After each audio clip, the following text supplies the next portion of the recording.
Mungkin di sini sebagian besar sudah hadir ketika pembukaan, lalu sekarang hadir kembali untuk mengapresiasi karya-karya dari Gabriel Aris.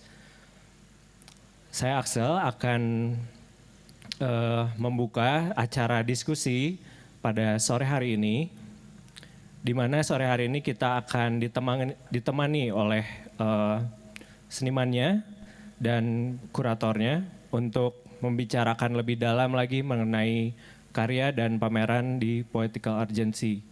Kita juga sudah kedatangan tamu yang sangat istimewa, seorang arsitek dari Jakarta, Bapak Cosmas Ghazali, dan juga dekan kita tercinta, Bapak Rikrik Kusmara.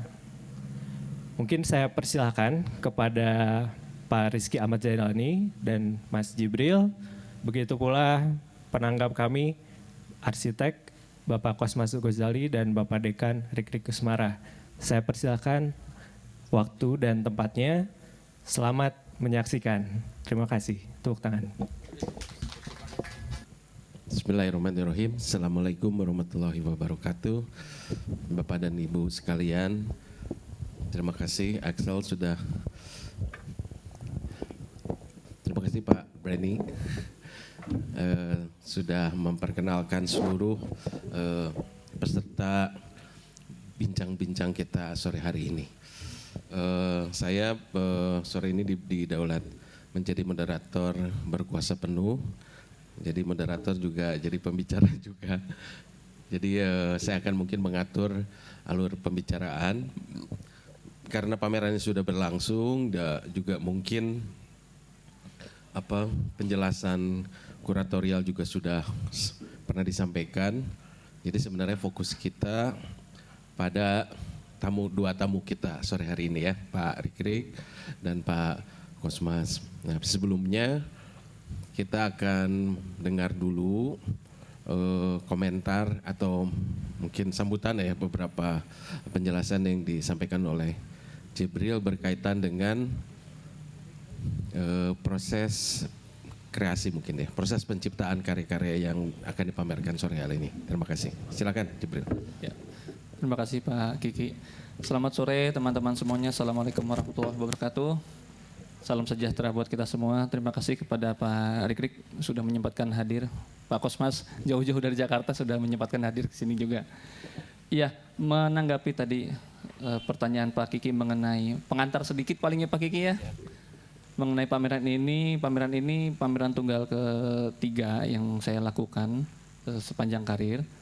Alhamdulillahnya bisa kemudian berpameran di Bandung lagi secara solo exhibition dengan kepercayaan penuh dari Bu Aan. Terima kasih Bu Aan untuk kepercayaannya untuk mengolah ruang di galeri ini. Jujur pertama kali ketika mendapatkan tawaran pameran di Lawangwangi itu yang paling menjadi concern pertama adalah bagaimana kemudian menguasai ruang itu, karena mungkin pendekatan mental pematung mungkin Pak Kiki. Jadi kalau begitu melihat ruang patung, bagaimana kemudian karya tersebut bisa bukan menguasai tapi bersinergi dengan ruang, itu jadi tantangan. Apalagi kemudian pendekatan karya yang saya lakukan sifatnya lebih ke formalis atau mungkin abstrak gitu ya disebutnya, yang dimana minim narasi, jadi benar-benar fokusnya pada kerja teknik, pada kerja estetis, itu sih Pak yang menjadi concern selama pameran ini. Dalam prosesnya juga tentu saja ada campur tangan Pak Kiki sebagai kurator, memberikan masukan baik dari segi kurasi yang akan mempengaruhi kemudian keputusan-keputusan yang bersifat teknik maupun estetis. Itu sih Pak pengantar singkatnya. Baik, terima kasih. Sebelum kita masuk ke dua pembicara ini, mungkin saya memberikan informasi tambahan. Mungkin sedikitnya ada 3 hal mungkin yang penting kita cermati. Yang pertama adalah tadi Jibril juga sudah sampaikan, problem pertama yang dihadapi ketika pameran di sini adalah bagaimana dia menghadapi ruang dan bagaimana posisi karya-karya dia, karena dia memang sudah mendeklarasikan bahwa pendekatan dia adalah membuat karya patung abstrak gitu. berhadapan dengan ruang yang ada di sini. Jadi dua hal itu. Yang pertama adalah bagaimana relevansi perkembangan seni patung abstrak atau seni rupa abstrak dalam arus perkembangan seni rupa kontemporer saat ini yang kebanyakan sebenarnya tidak abstrak atau didominasi oleh imaji lah begitu ya. Itu yang pertama. Kemudian yang kedua adalah tadi juga disinggung oleh Jibril, bagaimana relevansi persoalan prinsip formalisme tadi Jibril sebut sebagai apa yang menjadi bagian dari kerja estetis dia, itu kan prinsip yang pernah dikenal dulu tetapi kemudian dianggap sudah tidak berlaku lagi atau dianggap aus kuno ketika berkembang seni rupa kontemporer yang syarat dengan konteks misalnya. Dan yang ketiga adalah, nah ini mungkin penting ya, Jibril yang mendapat pendidikan seni patung di ITB itu meneruskan tradisi seni rupa abstrak. Nah, jadi apa yang dilakukan Jibril ini, walaupun sekarang Jibril mengajar di ISPI dan memiliki banyak sekali murid ya, mahasiswa yang sudah jadi pematung, bahkan seniman yang sudah berhasil, bagaimana itu bisa memberikan kontribusi bagi perkembangan seni patung yang notabene seni patung Bandung. Dulu itu seni rupa Bandung kan dikenal sebagai seni rupa abstrak. Jadi tiga hal itu sebenarnya yang bisa kita catat. Jadi yang pertama adalah relevansi dengan perkembangan seni rupa kontemporer. Yang kedua kemudian dengan prinsip formalisme itu sendiri sebagai prinsip penciptaan. Dan yang ketiga tentang kecenderungan ke depan atau di mana sih ruang bagi perkembangan seni rupa abstrak. Nah kebetulan seni rupa abstrak ini tadi disebut Jibril berkaitan dengan ruang, problem ruang dan problem arsitektural sebenarnya saya sebut ya. Jadi sebelum ke Pak Rikrik yang akan lebih rumit ngomongin formalisme, jadi saya minta dulu Pak Kosmas untuk memberikan tanggapan bagaimana sih posisi, sebab kalau kita lihat karya-karya seni patung yang digunakan di dalam bangunan-bangunan arsitektural itu memang seperti tarik menarik ya. Satu karya yang sifatnya figuratif dan satu lagi karya yang bersifat abstrak. Nah begitu. Nah bagaimana pengalaman Pak Kosmas sebagai arsitek di dalam mencermati gejala ini? Silakan. Ya, terima kasih Mas. Ya kembali sekali lagi karena background saya itu arsitek, jadi pada waktu pertama kali saya melihat karyanya Gabriel Aris ini, saya tidak melihatnya sebagai suatu patung yang akan menjadi mengisi ruang gitu. Tapi saya melihatnya bahwa ini adalah wujud daripada pemikiran arsitektural. Ya, sehingga buat saya langsung connect gitu istilahnya. Ya, saya langsung melihatnya dan merasa wow, there is something different ya dari patung-patung yang biasa saya suka melihat gitu kan. Nah, terus kemudian apalagi kan kalau kita lihat bagaimana Gabriel ini bermain juga dengan material ya, berbagai macam material. Kita arsitek juga selalu bermainnya dengan material ya. Kita mengungkapkan ruang itu dengan material ya. Walaupun mungkin Gabriel lebih banyak menunjukkan sebagai, kalau kita arsitek istilahnya ruang positif, jadi ada bentuk, ada massa, ya kan. Sedangkan kalau arsitek kita juga bermain dengan ruang negatif, ya, di mana ruang itu terbentuk karena massa yang ada di sekelilingnya. Jadi itu. Nah, Gabriel saat ini masih di dalam sebagai ruang positif massa, tapi itu mempunyai suatu karakter yang kuat, ya kan. Terus belum lagi material itu diolah sedemikian rupa, ya.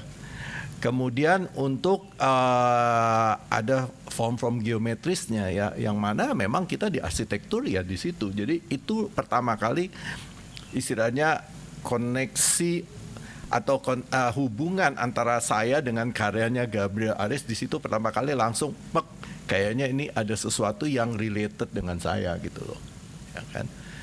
Nah, terus berkembang dengan berjalannya ya, tadi saya sempat melihat ya karya-karya Gabriel yang lama. Saya kan nggak pernah lihat karya kamu yang lama kan, ternyata hari ini saya lihat karya yang kamu yang lama.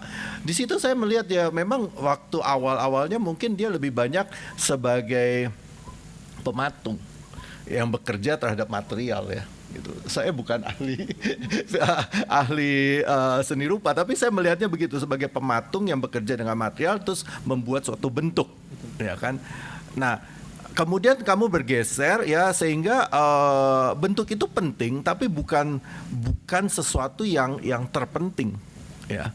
Nah, itu yang menurut saya menjadi menarik, ya. Bahkan karena relatednya dengan arsitektur itu, Gabriel waktu itu saya minta untuk mendesain penghargaan kita di asosiasi IAI Jakarta, bikin penghargaan Jakarta Lestari gitu loh. Terus saya bilang, Gabriel coba kamu pikirin gitu apa yang bisa, karena menurut saya dia sangat berpikir secara arsitektural gitu. Tapi waktu itu karena Jakarta Lestari, jadi kita maunya sustainable, saya bahkan minta materialnya harus recycling material gitu loh. Dan itu berhasil, dan komite waktu itu semua juga sangat kagum gitu ya. Jadi kita punya dua seniman sebenarnya kan. Kalau IAI Jakarta kita pakai Ibu Rita Widakdo, ya sekarang ada Jakarta Lestari, ada Gabriel Aris gitu. Levelnya beda tapi prestasinya balapan. Nah, kemudian hari ini waktu saya melihat pameran ini, atau pertama kali waktu saya dikirim Ibu An mengenai foto-foto karya yang dipamerkan dan kuratorial, ya walaupun bahasanya sangat buat saya agak di luar jangkauan, tapi saya hanya melihat foto-foto, buat saya nomor satu yang saya rasakan dan saya pikirkan, buat saya karya Gabriel yang saat ini itu adalah fisika. Saya begitu melihat karyanya, saya langsung membayangkan teori-teori fisika ya, dengan angka-angka, dengan kuadrat, dengan akar, sinus, kosinus dan sebagainya. Ya karena apa? Karena yang dia create sekarang ini adalah tegangan, hubungan yang tercipta melalui suatu tegangan antara A dan B. Ya, dan itu adalah sangat fisika sekali gitu loh. Ya, belum ditambah lagi dengan material ya, yang dimana dia bisa membuat istilahnya sesuatu yang katakan batu yang harusnya ada di bawah dan berat, ya tiba-tiba batu itu bisa ada di samping dan melayang misalnya. Buat saya itu fisika banget. Jadi ya singkat katanya keren banget gitu loh. Maksud saya is something yang benar-benar harus memakai pemikiran yang panjang. Jadi saya tidak melihat Gabriel sibuk di sana untuk memahat, memotong batu. Yang saya lihat adalah, bayangkan pada waktu dia bekerja itu yang dia buat adalah rumus-rumus fisika gitu. Yeah. Gitu. Buat saya ya waktu saya melihat itu, karena kan saya bukan kurator, jadi saya nggak ngerti bahasa seni rupa, tapi ini adalah apa yang saya rasakan dan saya lihat dan saya analisa gitu loh. Jadi ya so far menurut saya menarik. Ya tinggal what next gitu ya. Baik, terima kasih. Memang bisa jadi setelah saya pulang Jibril nyuruh-nyuruh, ayo pahat, mungkin gitu juga sih. Bisa, dia sih kerjanya ngerumus, mungkin bisa begitu. Terima kasih Mas Kosmas, itu mungkin pendahuluan yang dari Mas Kosmas. Kita akan teruskan tadi dengan ada yang menarik tentang tegangan yang bisa kita langsung lihat di dalam karya-karya Jibril itu yang berkaitan dengan bentuk dan material. Nah ini ada Pak Rikrik yang sebenarnya justru sangat, pertama Pak Rikrik sendiri memiliki latar belakang seni patung juga, kemudian juga berkarya, menjadi kurator, menjadi pengamat. Jadi ini pas sekali untuk mengantarkan pada pertanyaan tentang kondisi atau nasib material ya. Ini kan Jibril seperti menghidupkan nasib material di dalam perkembangan seni patung yang zaman sekarang itu, patung itu yang penting bentuknya. Material bisa apa saja gitu. Nah, apalagi sekarang orang bilang itu yang disebut era pasca medium itu. Gimana Pak Rikrik, silakan. Baik, terima kasih rekan-rekan sekalian. Selamat sore atas kesempatannya diundang dalam diskusi hari ini. Tadi disebutkan beberapa kali Pak Dekan, sebenarnya jadi Dekan tuh lagi nyamar Pak Kiki ya teman-teman sekalian. Dengan Pak Kosmas ini sudah dari tahun 2000 berapa ya, kita ketemu pameran di Singapura dan di beberapa tempat. Jadi yang aslinya itu Pak Kosmas ya, jadi tadi disebut-sebut lagi nyamar sebetulnya. Jadi justru forum-forum seperti ini yang saya rindukan ya, diskusi bersama teman-teman seniman, budayawan. Khususnya hari ini saya kira Saya ingin memulai mungkin tidak soal karyanya dulu ya, tapi mungkin back 20 tahun lalu ya, ketika saya mengawali kenal Jibril ini, dan nanti akan merefleksikan siapa beliau itu hari ini ya, dan karya-karyanya seperti apa.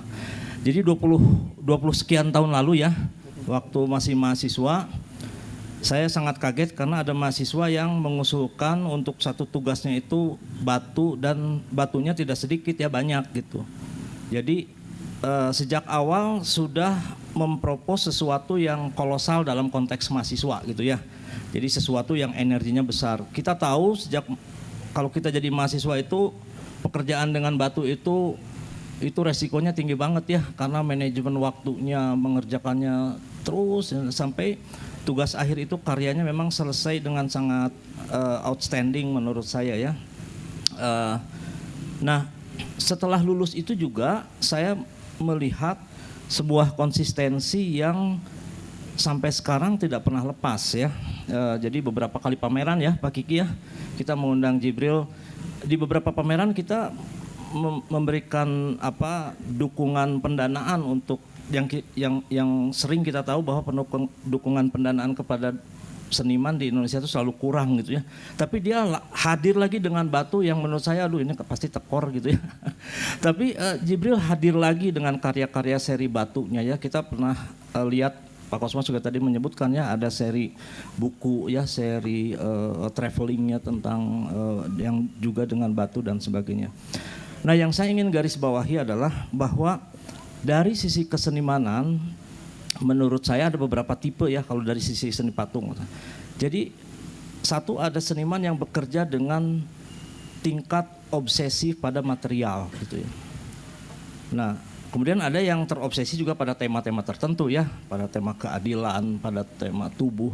Ada juga yang terobsesi pada teknik ya, bagaimana teknik, intuisi tekniknya itu diejawantahkan pada ketiga dimensian tersebut. Tapi menurut saya Jibril ini adalah seseorang yang sangat terobsesi pada material batu, dan itu tidak pernah ditinggalkan menurut saya sampai sekarang. 20 tahun kemudian masih terobsesi dengan itu. Jadi saya melihat bahwa Jibril ini sejak awal memang sudah terlahir untuk berpikir tiga dimensional ya. Sejak awal sudah memilih sesuatu resiko yang cukup berat gitu ya. Nah, ini yang tadi menyambung dengan Pak Kosmas sampaikan bahwa ini kembali ke soal seni patung ya. Banyak sekali saya diskusi dengan teman-teman seni patung yang menyebutkan mana tekniknya jelek dan sebagainya.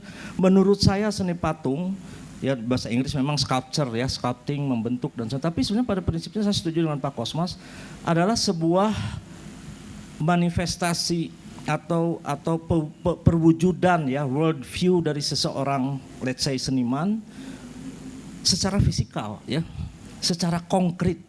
Nah, ini yang membedakan dengan orang-orang dua dimensi ya. Nah, konkretness itulah yang kemudian yang sangat krusial di seorang seniman ya. Bahwa dia akan berdialog dengan berbagai dimensi resiko kehadiran fisikalnya itu. Nah, jadi hemat saya patung dalam pikiran yang lebih fundamental adalah seperti yang dilakukan oleh Jibril. Dia ya, saya mungkin membacanya ada sebuah chip ya yang diberikan Tuhan di kepalanya gitu untuk kemudian bergerak melalui obsesi tentang batu dan kemudian ingin menghadirkan sesuatu secara fundamental fisikal ini ke dalam kebudayaan ini gitu ya. Nah, saya kira yang kemudian akan menarik dalam perjalanannya adalah sebagai seniman adalah bagaimana kemudian dia menjawab dengan sendirinya obsesi pada ketiga dimensian dan kepada material tersebut yang kemudian menjadi catatan-catatan cara pandang dia terhadap kehidupan yang kemudian nanti akan dititipkan kepada material tersebut ya, kepada existing ketiga dimensian tersebut. Nah, yang menarik dari obsesinya tersebut, tahun berapa ya saya waktu ke Prancis, kemudian di Paris kontak-kontak sama beliau sedang bersama Aurora tuh journey ke Eropa ya, sampai nyasar ke Italia kalau nggak salah ya. Menurut saya itu adalah salah satu bagian dari obsesinya dia untuk melihat, mencerap secara jauh ya peradaban ini, bagaimana kemudian material-material ketiga dimensian itu diimplementasikan ya di dalam peradaban ini. Nah, kalau kita lihat, jadi tadi dari obsesinya awal ya sampai perjalanannya dan sampai karya-karya yang terakhirnya ini, kita bisa melihat bagaimana Jibril kemudian menitipkan sedikit tanda-tanda dari journey-nya itu ya ke dalam karya-karya tersebut gitu. Nah, jadi kita bisa melihat sebetulnya tidak saja pada objek tersebut ya atau tema abstrak tersebut, tapi kemudian sebetulnya bahwa itu adalah fundamental questions gitu ya dari seorang seniman terhadap pemikirannya maupun kemudian bagaimana pikiran-pikiran itu ditampilkan ke dalam karya tiga dimensi tersebut. Nah, saya kemudian dari sisi kesenimanan ya melihat bahwa sampai dengan pameran tunggal terakhir ini, katakanlah ini mid karirnya ya, sudah menunjukkan sebuah jalan yang sangat kuat gitu ya untuk sampai ke titik ini. Namun demikian tantangan bagi seorang seniman adalah dia hidup dalam konteks di mana pendulum pureness-nya worldview seseorang seniman itu akan di-challenge oleh lingkungan budayanya ya. Nah, saya melihat ini saya nggak tahu bentuk kritik ataupun mungkin peluang ya, bahwa di beberapa kasus terakhir karya-karya Jibril ini banyak sekali bersentuhan dengan dimensi arsitektural ya, yang ini akan menjadi pendulum ya, apakah kesenimanannya itu akan lebih cenderung pragmatis gitu ya, dan akan dikendalikan oleh kebutuhan-kebutuhan pihak eksternal gitu. Bagaimana Anda ruangnya harus begini, karyanya harus begini, karena ruang demanding ya tentu saja ya pada penerjemahan karya-karya patung. Atau Jibril ini akan terus memanjakan cara pandang personal kesenimanannya itu yang nanti akan diwujudkan ke dalam karya-karya sebagaimana idealnya yang karya Jibril ini dilahirkan secara tadi ya konsep dasar fisikalnya tersebut. Nah, ini yang hemat saya di dalam mid karirnya beliau ini kemudian saya yakin sedang ada negosiasi besar ya antara kemungkinan untuk melahirkan karya-karya yang bernegosiasi dengan bentuk-bentuk arsitektural atau kebutuhan-kebutuhan yang pragmatis ya, atau kemudian dia muncul sebagai figur yang kemudian mempunyai penerjemahan yang sangat orisinal dari dari obsesinya terhadap material batu dan kebutuhan lainnya ya untuk menghadirkan itu. Nah, sehingga dua-duanya juga sebetulnya ya Jibril ya. Hanya saja menurut saya yang saya berempati pada perjalanannya beliau adalah ini adalah momen krusial ya. Kalau dilihat karya-karya terakhir ini adalah ada dialog yang kuat ya. Jadi tadi Pak Kosmas juga sudah menyebutkan ya, ada secara fisik sudah mulai banyak mempertimbangkan unsur-unsur fisikal. Memang itulah patung katanya selalu dengan ruang. Tapi menurut saya yang lebih hakikat adalah bagaimana cara pandang terhadap dunia ini ya, yang kemudian akan dititipkan ke dalam patung itu, bahwa ruangan ini bisa dijejel habis oleh batu ya itulah kebutuhannya misalkannya, tapi tidak kemudian terlalu banyak bernegosiasi dengan kebutuhan arsitektural gitu. Nah, di sana hemat saya kesenimanan itu diuji ya, diuji habis sampai titik mana kemudian Jibril ini kemudian membuat semacam pertempuran lah dengan bahasa-bahasa kebudayaan ya. Nah, saya bukan menyebutkan khawatir ya, tapi saya sedang memperhatikan apakah negosiasinya terhadap demand sculpturing ya di mana-mana yang sekarang Jibril sedang lakukan, itu kemudian akan mengikis habis kemudian pernyataan mendasarnya ya tentang fungsi fisikal ketiga dimensian itu pada kebudayaan gitu. Nah, jadi saya kira untuk pengawal, saya yakin sebetulnya ya Jibril ini memang dari awal menurut saya itu bahwa saya sudah melihat ini kalau udah seorang mahasiswa sudah sangat terobsesi pada sesuatu biasanya sangat konsisten ya. Dan kalau ditanya kenapa kamu memilih ini nggak akan tahu, tapi itu obsesi aja ya. Gemes terus gitu sampai dan yang tahu ujungnya juga dia. Ya saya sampai sekarang masih belum melihat bahwa itu puncaknya ya. Kita bisa melihat Joko dengan bambunya ya. Pak Nyoman dengan materialnya juga, tapi sebetulnya menurut saya ada di balik itu ya, sebenarnya banyak yang di balik fisik yang bisa kita lihat dari kesenimanan. Pak Nyoman itu memang kita lihat seorang seniman yang bekerja dengan material tertentu, teknik tertentu sehingga tapi sebetulnya obsesinya saya lihat adalah pada monumentalitas ya.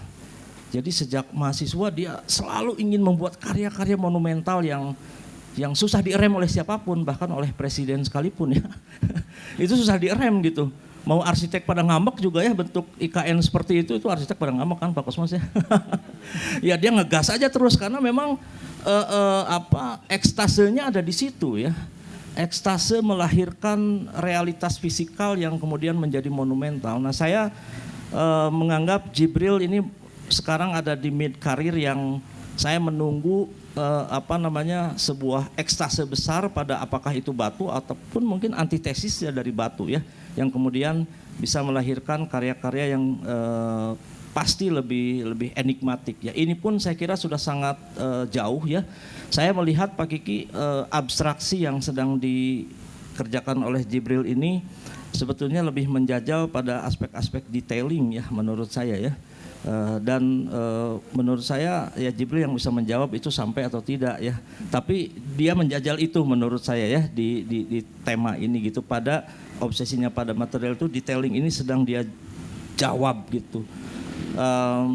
Saya kira berhasil ya, dan mendialogkan imajinasi batu itu dengan material-material lain sehingga menjadi harmoni, balance, dan kalau itu sih menurut saya sudah dalam darahnya seorang seniman ya, balance kemudian dan seterusnya, atau bahkan tidak balance pun itu sudah dari dalam darah. Tapi apa yang kita pelajari adalah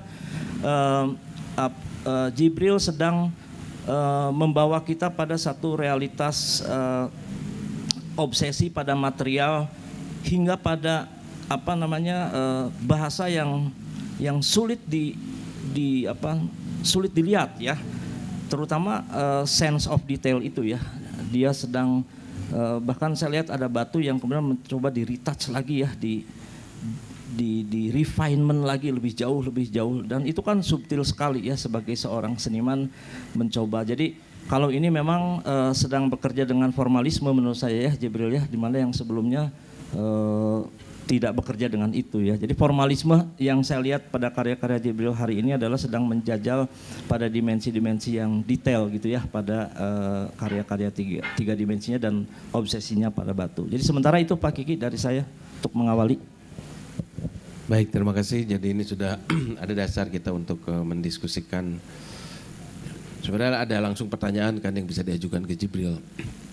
Karena dia kan memang dari awal sudah terobsesi oleh batu. Sebenarnya di pameran ini kita bisa tanya batu semacam apa sih, atau batu apa aja yang sudah pernah dia kenali begitu kan, sehingga sampai ke pameran itu. Kemudian juga ada material lain juga yang dia masukkan, yaitu resin kan. Itu juga Pak Rikrik satu bagian dari politik of detailingnya Jibril yang masuk dalam pameran ini. Tapi Jibril ngomongnya nanti. Jadi saya sekarang beri kesempatan dua penanya yang ingin menyampaikan pendapat atau pertanyaan, silahkan. Satu Jajang, satu lagi, nggak ada. Baik. Oh ya, dua ya. Yang kita bicarakan soal abstrak itu ternyata lebih dekat ke apa yang ditanamkan di lingkaran kampus atau sekolahan sih sebenarnya kalau saya nangkep begitu. Nah, dalam hal ini mungkin nggak sih kalau kita ngelihat karyanya Gabriel ini justru lebih seperti karya rupa akademik gitu loh Pak sebenarnya, yang justru memperlihatkan apa ya, kaidah-kaidah atau justru kekuatannya di situ, atau kaidah atau prinsip-prinsip yang lekat, yang kentara, yang memang ya segala macam lah, keterukuran, kepresisian dan segala macam itu. Dan menurut saya tadi di dalam obrolan ini kita belum sempat bahas gitu Pak. Mungkin saya nanti boleh minta gambaran itu dari siapa saja. Itu yang pertama. Yang kedua, kalau ternyata memang aspek materialitas itu jadi penting, dan saya rasa itu sejajar dengan konteks seni rupa kontemporer sekarang ini, dan justru materialitas ini ditinggikan kembali, dia mendapat tempat kembali. Tentu saja itu tidak datang dengan sedemikian rupa menurut saya, tapi justru oleh cara si seniman sendiri dalam menarik konteks atau memberi sinyal segar terhadap materialitas itu sendiri gitu. Jadi misalkan apa makna batu dan bagaimana kemudian menjadi pijakan seniman dalam berkarya, menurut saya kemudian menjadi titik pangkal penting. Dan saya mungkin perlu tahu juga dari Gabriel, seandainya material-material ini digunakan, peninggian pada aspek material itu memang ditujukan pada kualitas materialnya ansih, atau dia ingin mendorong material itu punya teks yang tumbuh sendiri dan dia bisa menghimpun konteks gitu, menghimpun kemungkinan tanggapan tentang materialitas di dalam dunia kontemporer misalkan. Nah itu yang mungkin saya pengen tahu dari Gabriel gitu. Kira-kira dua itu aja Pak, makasih. Baik, makasih. Ada 2 pertanyaan ya. Dan Bu An, silakan. Concernnya Pak Rikrik itu sebenarnya juga concern saya. Saya sih rada sedih, mungkin juga rada takut Gabriel itu akan jatuh ke pragmatisme. Dan saya sedikit berasa di pameran ini jangkar ke pragmatisme itu terlihat. Nah, tapi saya masih berharap bahwa Gabriel akan menyeimbangkan. Bagaimanapun juga saya pikir ya, susahnya jadi pematung itu kos produksinya gila ya. Kos produksinya gila. Jadi harus ada memang unsur pragmatisme itu harus ada. Karena kalau nggak ada commission work dan sebagainya, jangan-jangan Gabriel nggak bisa hidup, ya. Aurora pasti akan merana nih.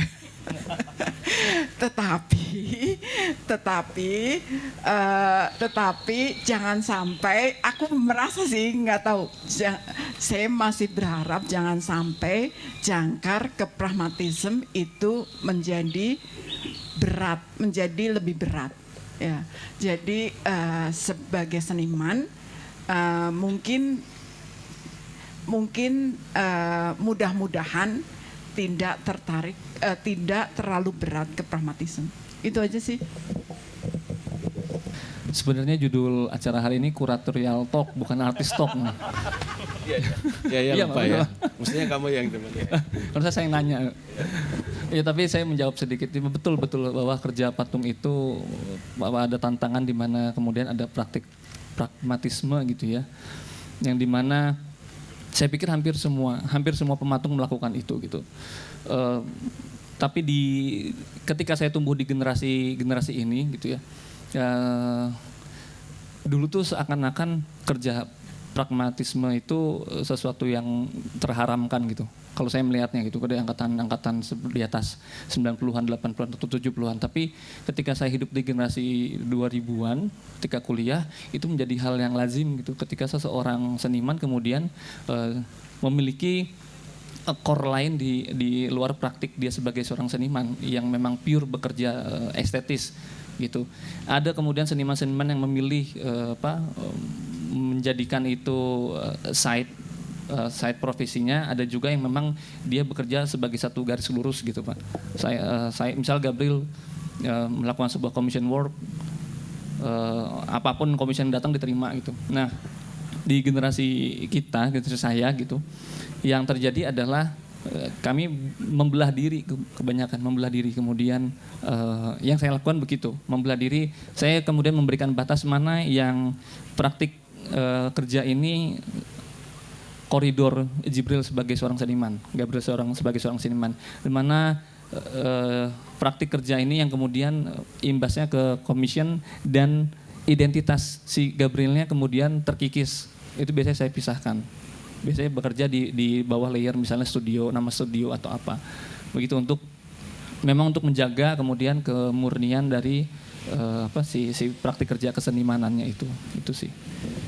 Baik, itu mungkin Kang Jajang mungkin itu versinya Jibril menjawab soal saintifik tadi ya, jadi membelah. Nanti pertanyaannya Kang Jajang mungkin untuk Jibril tadi adalah, adakah makna atau teks dalam material yang digunakan oleh Jibril gitu kurang lebih? Ya. Ada nggak? Apa demi material saja atau apa gimana? Mungkin mesti cerita sedikit Pak di awal bahwa Silakan. ketika bekerja, ketika memilih patung sebagai jurusan, sebagai sebuah opsi jurusan waktu itu, ada Pak Rikrik juga di situ. Saya tuh ketika memilih patung melihat bahwa patung itu sesuatu yang sifatnya maskulin awalnya.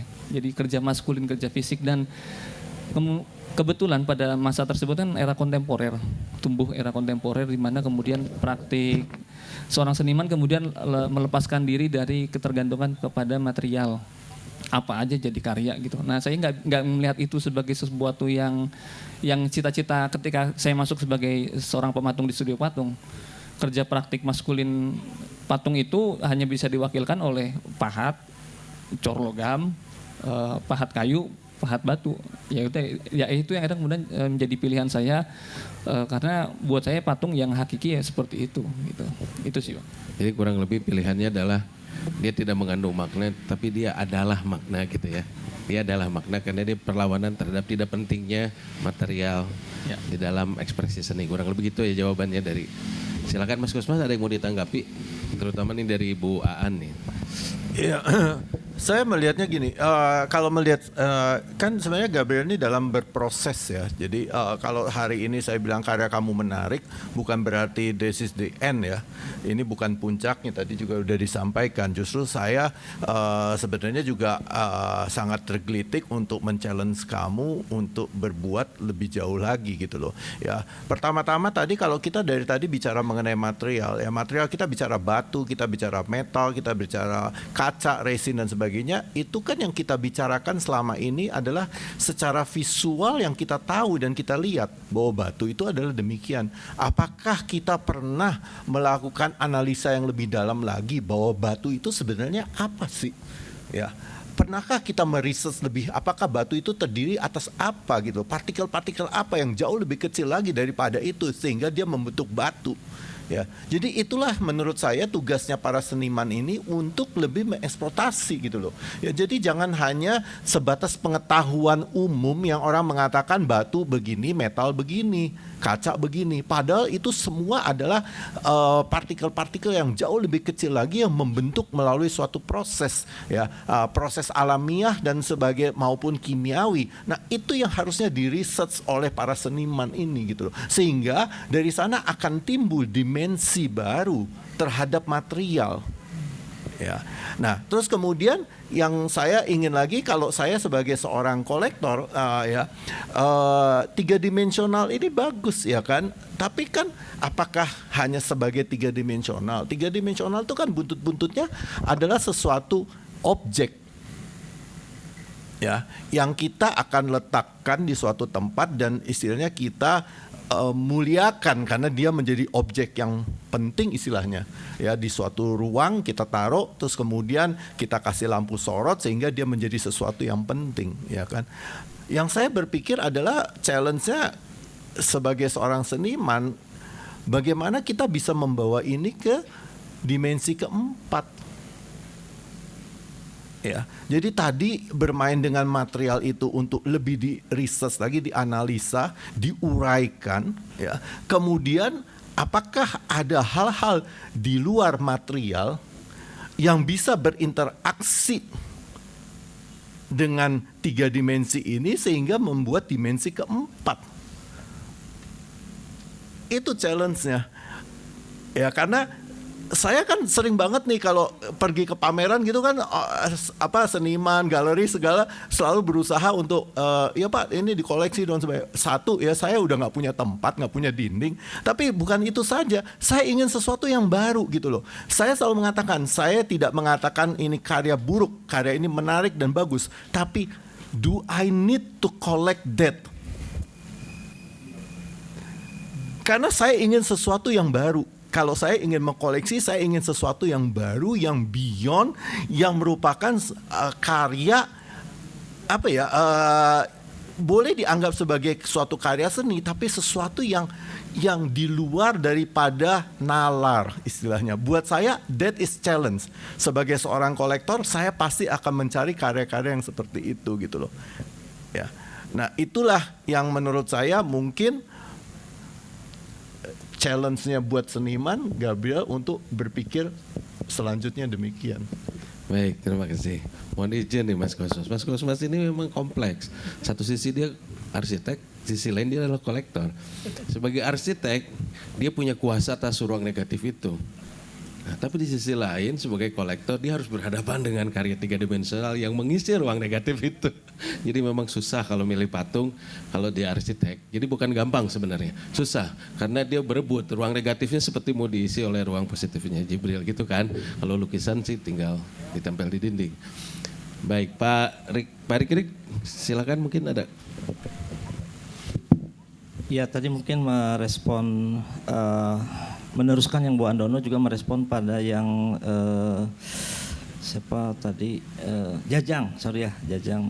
Nah, jadi hemat saya kan tadi soal akademik ya.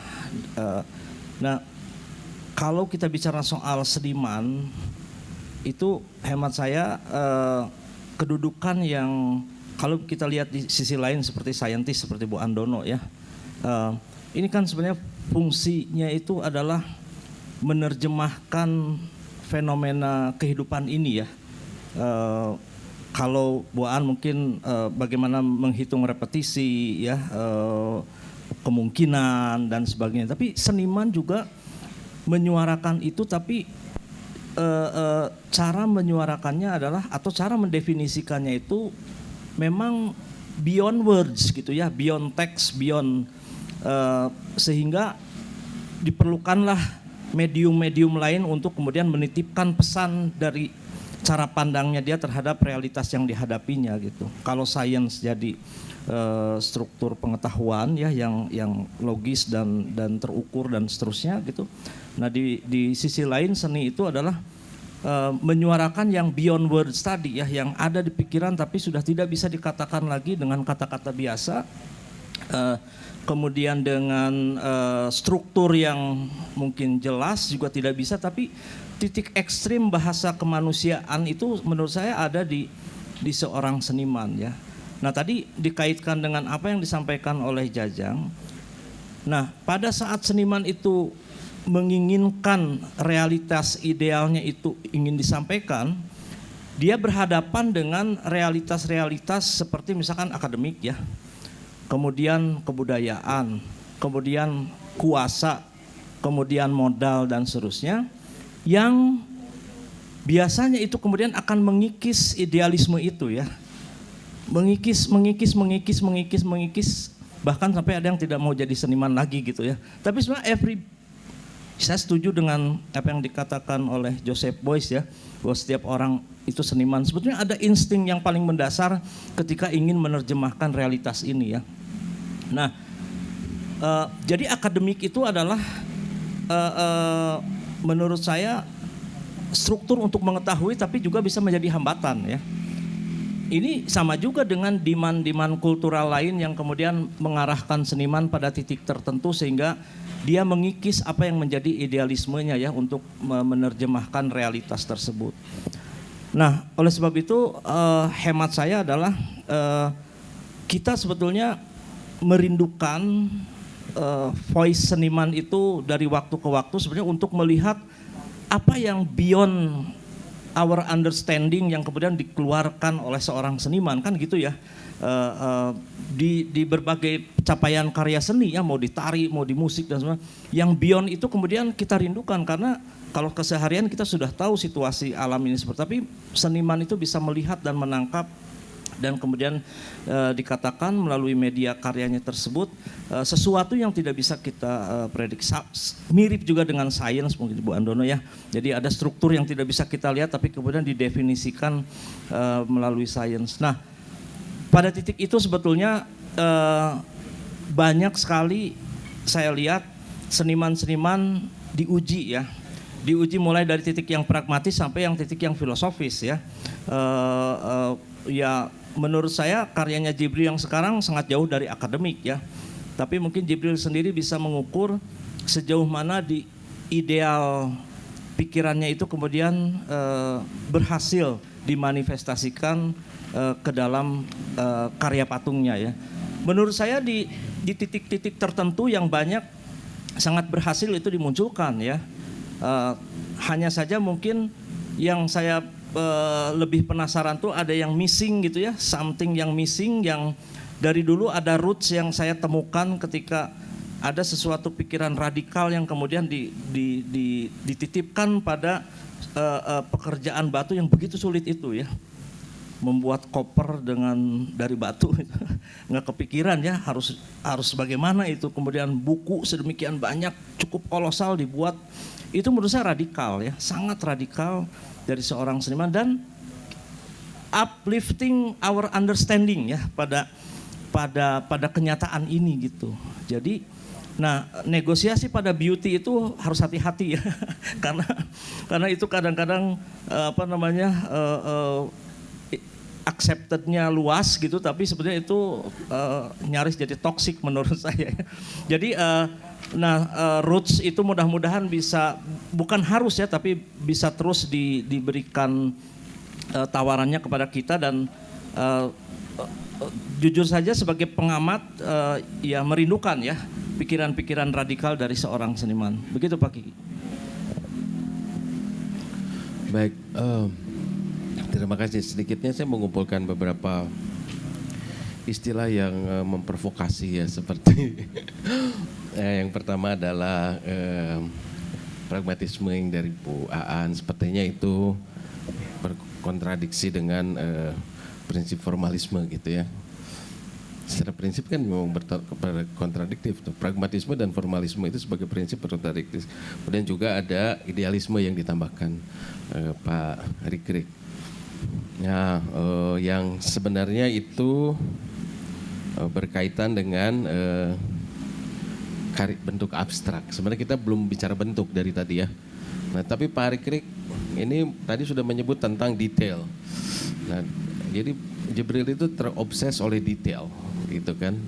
Tetapi di sisi lain juga ini yang ditanyakan juga. Kalau dia formalis, mestinya dia memiliki struktur dan skema atau diagram. Nah, itulah yang melandasi prinsip formalisme. Jadi kalau nggak ada diagram, nggak ada skemanya, ya formalisme itu nggak jalan. Sementara pragmatisme kan melihat hasilnya, bukan strukturnya. Tapi di sisi lain, Djibril terobsesi oleh detail gitu. Nah itu kan kadang-kadang mengganggu juga. Nah, itu kan. Jadi silakan, ada yang mau tanya?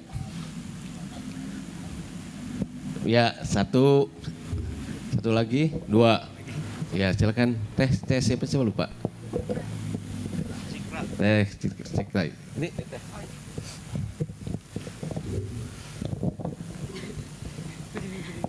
duduk aja deh. Halo, selamat sore. Saya Zikra Afifah. Sebelumnya saya ingin menyampaikan apresiasi saya yang teramat amat, soalnya karyanya buat saya sih menakjubkan sekali. Khususnya saya juga belajar banyak dari Pak Gabriel perihal kayak manajemen waktu dan lain sebagainya. Mungkin ini pendapat saya aja mengalami karya-karya Pak Gabriel itu di balik formalismenya ataupun abstraknya itu yang saya lihat itu justru emansipasi pada material gitu ya. Jadi kayak nggak lagi ada bedanya antara batu, resin ataupun metal di situ. Kalau misalkan metal bisa terpelintir, batu juga bisa terpelintir. Kalau misalkan resin bisa nemplok, batu pun bisa nemplok gitu. Jadi aku pikir di beauty itu di situnya gitu. Kalau saya lihat karya Pak Gabriel itu, buat saya sih begitu. Baik, itu Makasih. menarik. Wah, itu menarik untuk didiskusikan. Terima kasih. Silakan yang kedua tadi Pak Kang Dianto.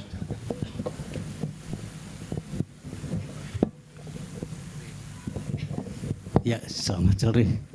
Terima kasih atas waktunya, tetapi sebenarnya saya mungkin hanya ingin meminta afirmasi saja, barangkali mungkin terutama untuk Mas Kosmas dan mungkin Pak Rikrik ya.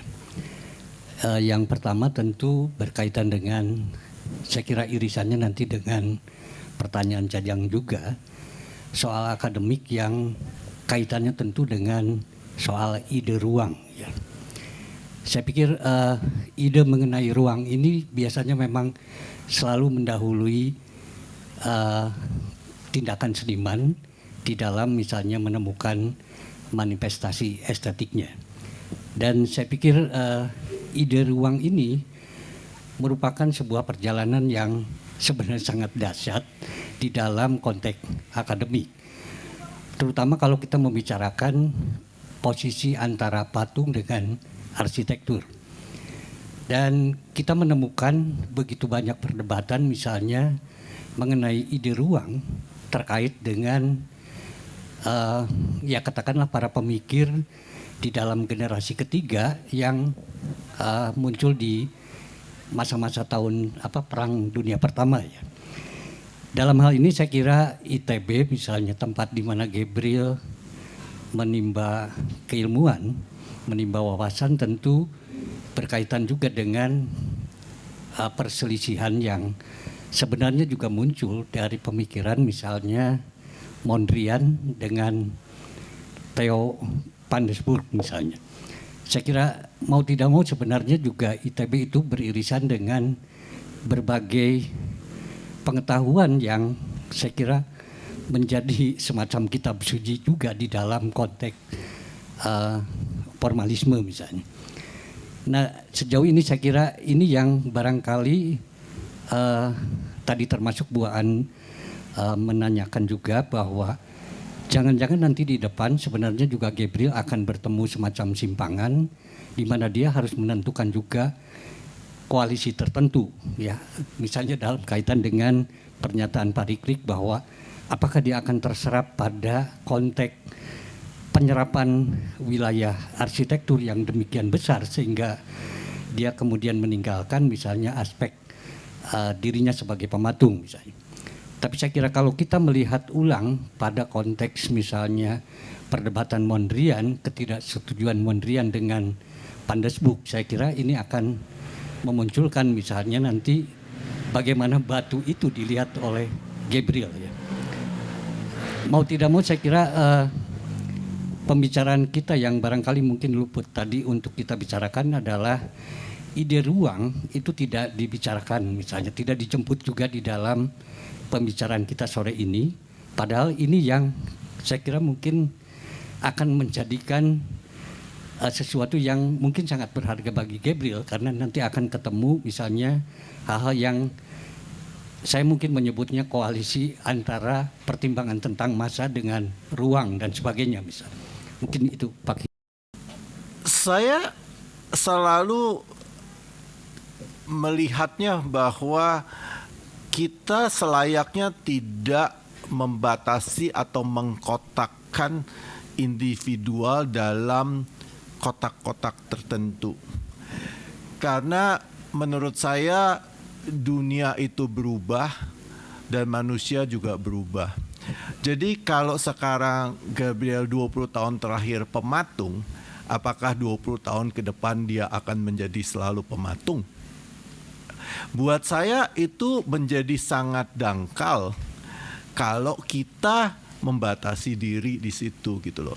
Karena saya juga sebagai seorang arsitek, saya juga sangat bereksploitasi dengan berbagai macam hal ya, termasuk seni rupa, saya membuat karya instalasi, ya saya bermain, walaupun mungkin benang merah saya sebagai seorang arsitek, jadi karya instalasi saya pun juga masih ada ruangnya gitu loh.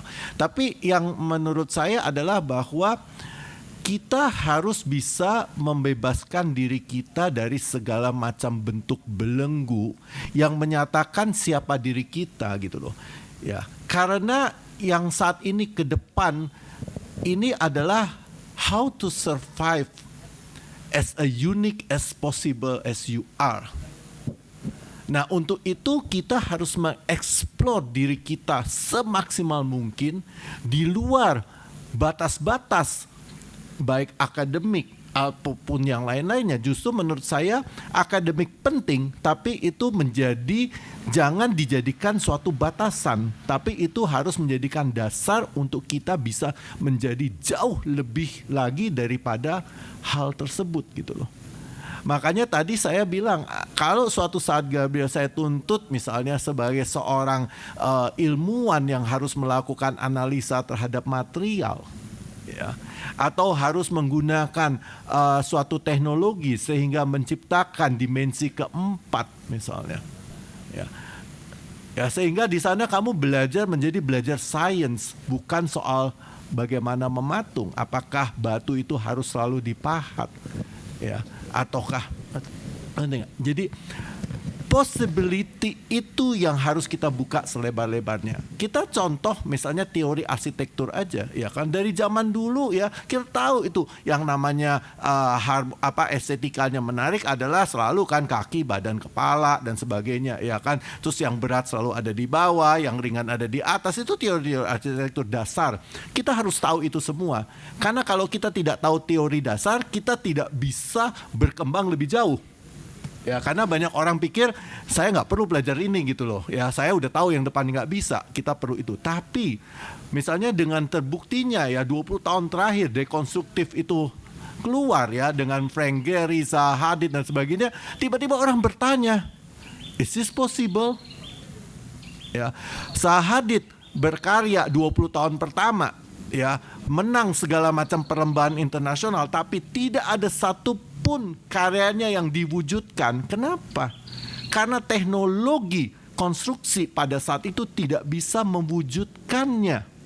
Sehingga tapi karya-karya seperti itu men-challenge para ahli-ahli sipil untuk berpikir how to make this. 20 tahun kemudian akhirnya orang bisa menjawab bagaimana itu, dan setelah itu tiba-tiba karyanya Zaha Hadid ada hampir di seluruh dunia dibangun karena teknologi. Nah, itu yang menurut saya kita sebagai orang-orang terpelajar ini harus men-challenge ilmu-ilmu pengetahuan lainnya. Ya, sehingga mungkin tidak sekarang tapi nanti ya 5, 10, 20 tahun kemudian tiba-tiba yang hari ini kita katakan tidak possible itu menjadi possible, dan disitulah setiap individu yang melakukan itu tiba-tiba dia akan merasakan atau mengatakan bahwa saya bukan hanya sekedar seorang pematung. Ya, itu dari saya. Baik, terima kasih. Silakan Pak Rikrik. Ya, kalau menurut saya sebetulnya ini ada jebakan juga ya soal akademik non akademik itu, karena menurut saya tuh persoalan yang sedang kita bahas hari ini adalah seperti satu koin ya, di mana ada satu fenomena seni, tapi juga ditanyakan di mana pengetahuan seninya gitu ya. Nah, tapi itu satu koin mata uang yang tidak bisa dipisah-pisah ya. Hanya saja memang kita bisa melihat di mana muka satu sama lainnya. Nah, kalau dikaitkan dengan sekolah seni itu sebetulnya bagaimana struktur pengetahuan itu diberikan ya. Tapi kalau soal seni itu tidak ada sekolah pun kan bisa tetap ada seni ya, di mana sebetulnya orang-orang yang berpikir radikal, yang sangat inovatif dan sebagainya itu bisa lahir dengan sendirinya dengan memupuk pengetahuan secara mandiri. Nah, dengan demikian saya sih melihat soal ruang dan tadi pengetahuan itu adalah sesuatu yang bisa kita lihat dalam konteks Jibril ini. Satu, bahwa hemat saya di dalam pameran patung ini konteks ruang itu tidak terlalu eksplisit ya, menjadi bagian yang kuat untuk didiskusikan gitu. Kenapa? Karena memang ada negosiasi dengan ruang, tapi itu bagian yang memang sudah seharusnya ya. Tapi kalau memang menurut saya lebih fokus pada satu konteks bagaimana secara fisikal patung dan materialnya itu hadir ya. Nah, kalau memang mau membahas, Jibril yang saya bayangkan sih, kalau Jibril mau membahas soal ruang, sebetulnya mungkin bisa lebih explode ya, bisa lebih radikal dari hari ini. Jadi kalau menurut saya hari ini lebih banyak pada satu eksistensi fisikal ya, seperti yang disampaikan tadi Pak Kosmas, yang kemudian bernegosiasi dengan lingkungannya gitu ya. Jadi untuk soal ruang ya di situ. Nah, tapi kalau soal patung dan ruang dan sebagainya memang itu diskusi yang lain saya kira ya, yang bisa cukup panjang, menarik tapi panjang.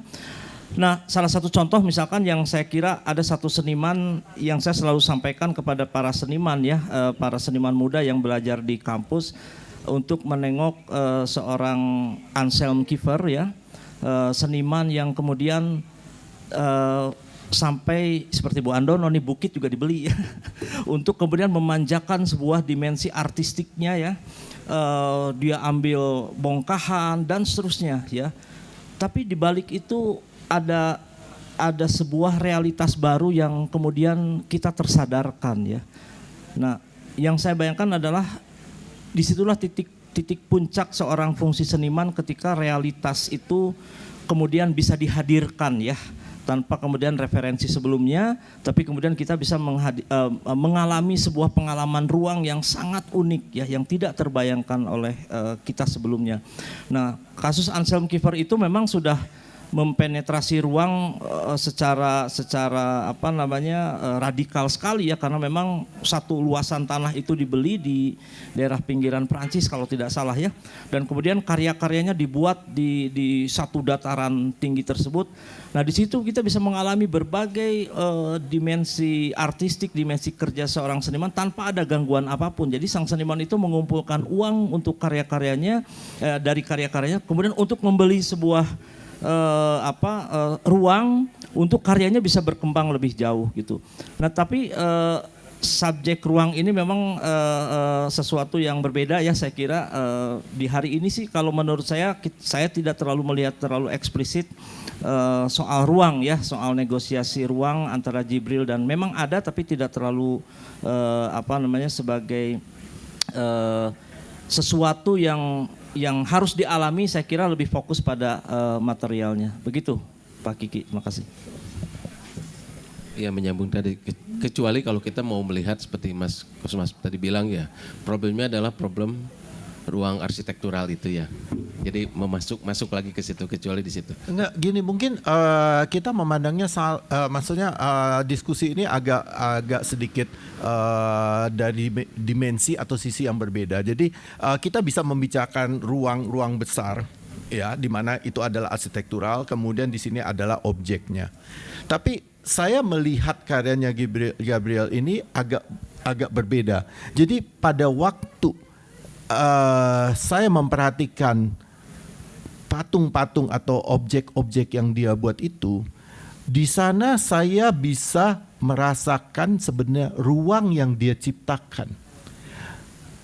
Ya, tapi mungkin tidak semua orang melihat itu karena permasalahannya adalah di perbedaan dimensi. Ya, makanya saya tadi sempat bertanya sama dia, elemen ini dan elemen ini kamu gabungkan atau tidak? Ya, dia mengatakan enggak Pak, ini tidak digabungkan. Nah, di situ pada saat dia mengatakan itu tidak digabungkan ya, jadi saya melihat suatu celah. Yang buat saya celah itu adalah tensi ruang yang sangat tinggi. Hanya karena ini dimensinya kecil ya, Tidak semua orang merasakan itu. Tapi andai kata ini mempunyai dimensi yang berbeda, andai kata karya kamu patung itu tingginya 15 meter atau 20 meter, ya, tiba-tiba celah itu menjadi suatu tensi ruang yang sangat kuat. Tiba-tiba bola yang ada di atas itu yang hampir bersentuhan itu menciptakan tensi dan menciptakan ruang tersendiri gitu loh. Ya, saya nggak tahu apakah dianya sempat mikir juga apa enggak gitu loh. Tapi saya melihatnya dari sisi Nggak apa-apa. Itu boleh ke An Jibril, boleh ya, nggak apa-apa. Tapi saya masih punya tetap satu pertanyaan yang dititipkan tadi tentang ini kan sengketa masa dan ruang ya. Ini bentuk apa ruang nih yang paling berperan di sini kan gitu kan? Ada yang dilihatnya dari sisi pematungan ini problem bentuk ke material, tapi juga dari sisi arsitektural. Ini adalah tegangan dalam dimensi ruang itu antara yang positif dan negatif. Ini kan menarik. Tapi tadi ada satu pertanyaan yang menarik sebenarnya di sini yang disebut emansipasi material. Ini menurut saya ini sesuatu yang menarik karena dalam prinsip modernisme itu atau dalam tradisi formalisme itu ada yang disebut hierarki material. Mungkin di arsitektur juga ada ya, hierarki material. Nah sekarang hierarki material ini yang emansipasi oleh Jibril. Jadi ini kan sesuatu yang menarik. Saya nggak tahu, mungkin sekarang kita tanya ya sama orangnya. Apakah maksudnya begitu atau tidak? Silakan. Ini pertanyaan berbahaya ini, silakan. Emansipasi ya. Keseimbangan kalau saya bilang sih Pak. Jadi semuanya punya porsinya masing-masing gitu. Pada satu momen ada batu yang harus mengalah, pada karya lain ada resin yang harus mengalah. Tapi kan tujuannya semuanya sebenarnya ketercapaian komposisi dan keseimbangan itu sih sebenarnya. Kesadaran awalnya itu aja sih. Baik. Jadi sebenarnya ada yang belum diungkap, tapi Pak Rikit tadi sempat ngomong. Tegangannya sudah, tetapi juga yang menarik dari karya diri adalah perbedaan. Jadi ada sesuatu yang dibedakan selalu. Dia smooth atau rough gitu, dia strike atau bend gitu, dia selalu ada perbedaan dan itu yang selalu dimunculkan dan di situ, nah ini Jibril banget, dia secara luas itu membuat emansipasi, namanya memainkan hierarki material itu. Jadi kalau batu bisa keras, maka yang non batu pun bisa keras gitu kan itu saya nggak tahu sih, saya nggak ngomong itu ada maksud apa. Tetapi menurut saya ada bobot nilai yang coba dimainkan di dalam karya-karya di depan ya. Misalnya dengan material tertentu ukuran jadi besar gini, dengan material lain jadi segini. Nah jadi benar, kalau saya ngelihatnya ini matematik sih bukan fisika. Jadi ada hitungan konversi antara bentuk dan massa gitu ya. Kemudian juga karakter yang ditangkap. Ini pertanyaan terakhir, kalau tidak akan saya minta lagi mereka untuk ngomong. Satu, Kang Heri, terakhir. Oh, ini komen ya, jangan nanya Bu, silakan. Ini sebelum Kang. Ada karya Jibril yang sebenarnya di dalamnya dibuat dari metal. Yang metal itu di dalam seni patung punya hierarki tinggi sekali. Tetapi kemudian metal itu dibungkus oleh resin yang pada dasar, yang kemudian menjadi itu secara material rendah sekali gitu. Nah, ada semacam kontradiksi kenapa metal yang seharusnya punya hierarki tinggi dibungkus dan terlihat benar-benar resin. Satu, saya katakanlah jadi jubir istri saya, yang kemudian juga dari apa yang diobrolkan dengan Uda Amrizal itu mengingatkan saya kembali, maka saya ulang gini. Iya, dari apa yang saya lihat itu ada hal-hal yang sekian lama agak terlupakan. Istri saya itu mungkin karena penari, maka ketika melihat lenturan garis, pola repetitif, yang bunyi itu adalah irama bola yang berulang, besar atau kecil, bisa dentam, bisa klik atau apa. itu tiba-tiba jadi bunyi gitu, material tersebut. Apa yang saya maksud? Oh iya ya, formalisme itu kita membawa kembali kita kepada hal-hal yang paling hakiki, yang sesungguhnya setiap hari kita temukan. Seperti halnya kalau kita ketemu dengan karya Ibu Rita, lesatan garis melesat ke atas, itu membawa diri kita seolah-olah menuju ke atas dan seterusnya dan seterusnya. Sebetulnya dengan Uda Amrizal lebih jauh, cuman saya nggak sanggup, obrolannya lebih ke tasawuf.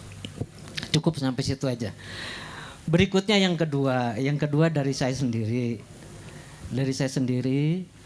Saya ketika sampai di ruangan satu demi satu saya perhatikan karya-karya yang dipajang.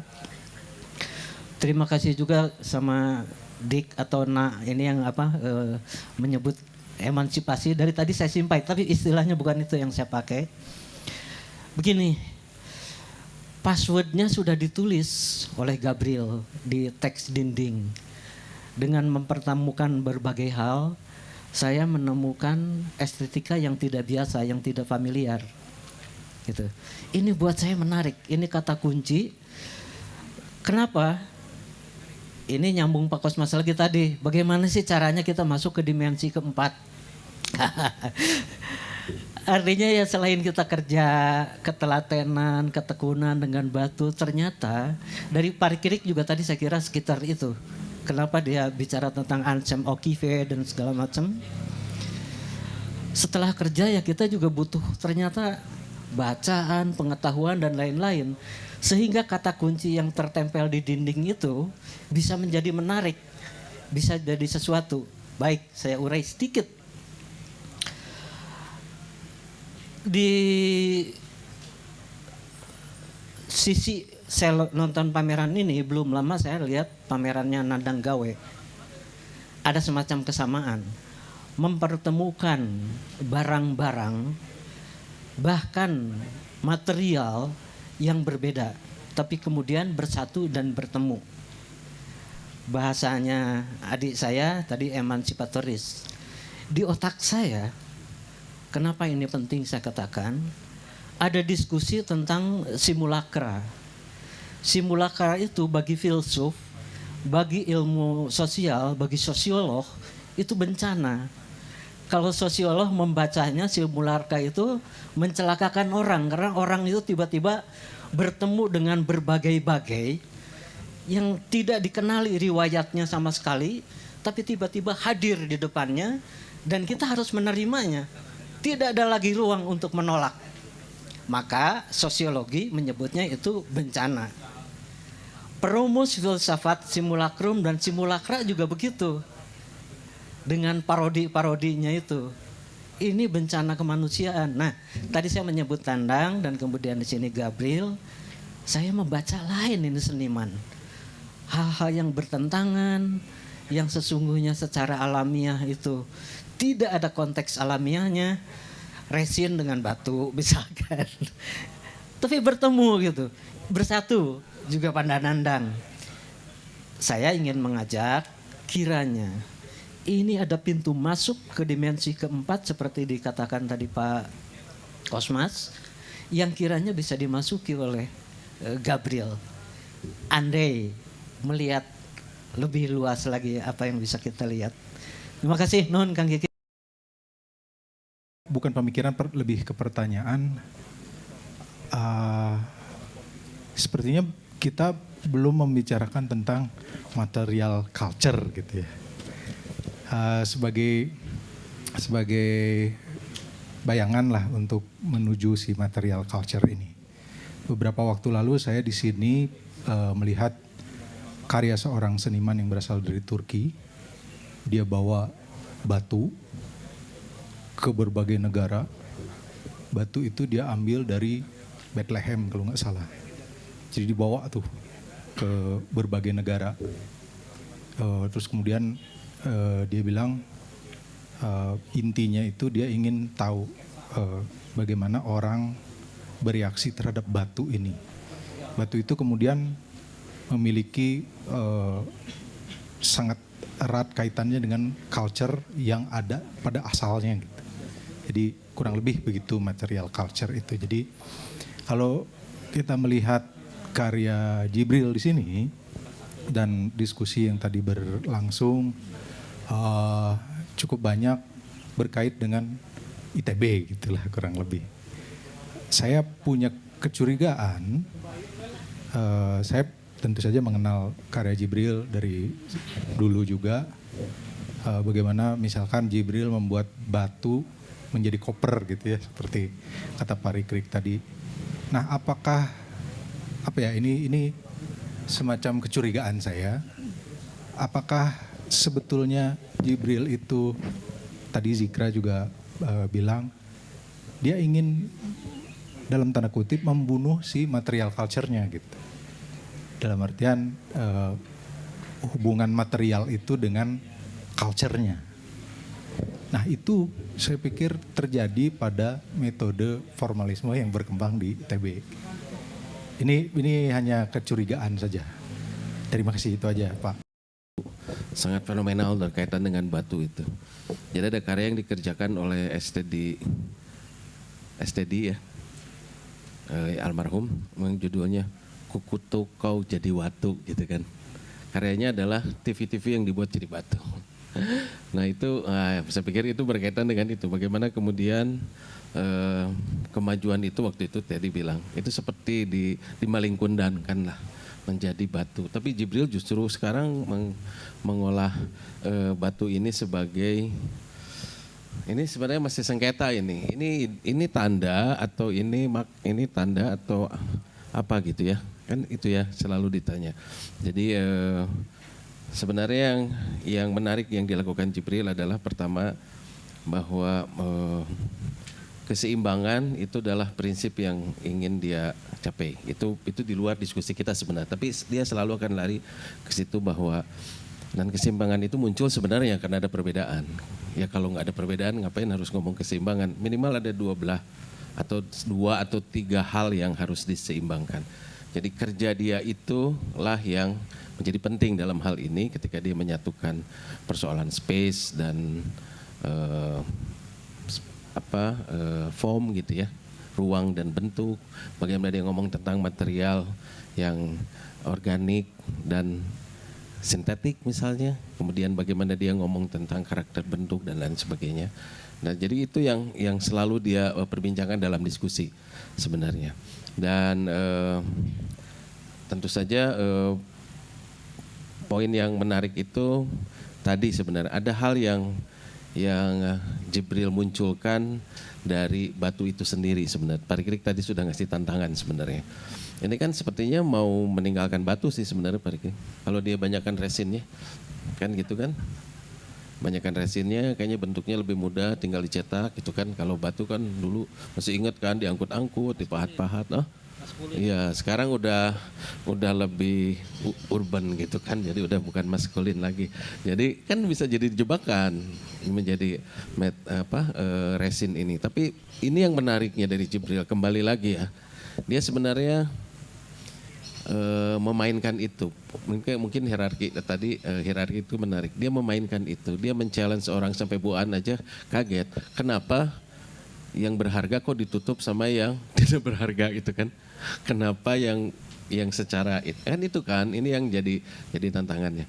Memang karya itu sendiri atau karya seni itu sendiri memang tidak akan pernah sama. Jadi yang ditaruh di pojok itu sebenarnya memang gaya-gayaan aja Jibril ya. Kita gaya-gayaan aja kan yang di pojok supaya orang sebenarnya melihat bahwa pematung itu maco banget kan gitu ya. Sebenarnya nggak gitu-gitu amat kan gitu. Jadi yang di pojok itu supaya orang mencoba bahwa asalnya benda-benda yang nampak mulus ini dikerjakan di tempat yang semacam itu. Itu persis, itu memang diangkut dari studio, dipindahkan ke sini sebagian. Cuman agak bersih sedikit lah ya. Jadi saya ingin tidak akan memperpanjang lagi, rasanya juga saya tidak akan membuka kesempatan lagi untuk bertanya. Tetapi mungkin saya akan, tidak bisa saya simpulkan juga ya. Tapi saya akan buat kesimpulan sendiri sebagai moderator dan pembicara yang tidak bicara dari tadi. Jadi buat saya karya Jibril itu bukan tanda, tapi keberadaan. Terima kasih atas kehadirannya sore ini. Assalamualaikum warahmatullahi wabarakatuh.